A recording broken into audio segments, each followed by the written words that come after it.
Sugatan ng isang binatilyo matapos saksakin at hold upin ng 3 lalaki sa Tondo, Maynila. Ang isa sa mga suspect muntik nang mabugbog ng mga humabol na residente.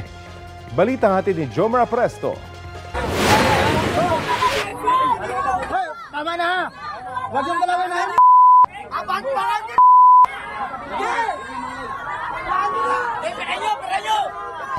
Gusto ng kuyugi ng mga residente ng Barangay 101 sa Tondo, Maynila ang lalaking ito matapos umano niyang hold upin at saksakin ng isang menor de edad na lalaki sa Mel Lopez Boulevard kahapon ng tanghali.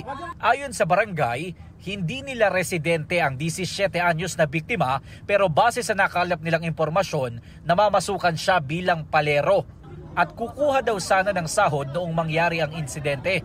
Nakasalubong niya sa kalsada ang 3 sospek na sinubukang agawin ang dala niyang bisikleta. Lumaban umano ang binatilyo sa mga sospek kaya naglabas ng patalim ang isa sa kanila at 2 beses itong itinarak sa likod ng biktima.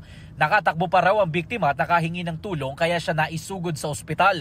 Itinakas naman ng 3 ang bisikleta pero hinabol sila ng mga residente. Tumalon daw sa tulay ang sospek ayon sa Barangay Tanod. Doon lang din kasi talaga banda sa may malapit sa bahay namin yung pangyayari. Kaya nabulabog na nga po, kaya bumaba na rin kami. Dito sa tulay na ito sa bahagi ng Mel Lopez Boulevard, sinasabing tumalon ang suspect na umano'y sumaksak sa biktima. Nagtago raw siya sa isa sa 3 beam na nandito at tumagal ng 2 oras bago siya tuluyang nahuli ng mga otoridad.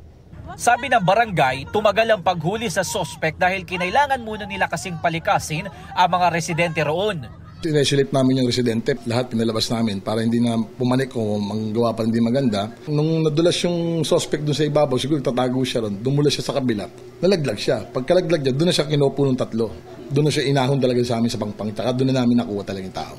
Ayon naman sa magulang ng dating kinakasama ng biktima, nakaligtas ang biktima pero kailangang operahan. Operahan daw po sabi ng aking anak. Hawak na ng Manila Police District ang suspect habang patuloy na hinahanap ang 2 pang lalaki na sinasabing kasabwat niya. Sinusubukan pa namin mahinga ng pahayag ang suspect at ang pulisya. Jomer Apresto nagbabalita para sa GMA Integrated News.